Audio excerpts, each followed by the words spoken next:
So today we are making baby food for my 7-month-old. I am tired of buying these one-off, really expensive organic packages when I can just make it myself. So I got this book, the Big Book of Organic Baby Food, that has lots of different recipes to try. I'm super excited. I also have all of my veggies here being cleaned, all organic, got them from Whole Foods.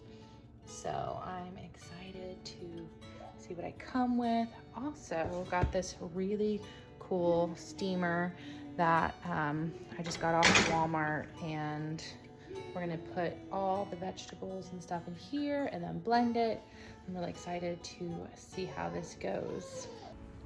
So I have all my glass containers here ready to go after I blend and steam all the fruits and veggies. This first one is just going to be organic banana and avocado blended together. Then I put them in the trays. Then I have apple and broccoli steaming here. And then I did the broccoli and apple. Also did carrot. And then I have some kale steaming as well to do kale and apple mix. So it's blending here in the Ninja. Then I did beets and apples as well. There's so many options you can do. Here's all the delicious baby food that I have for her. This will last for months. I can just freeze it. When I need it, just pop it out.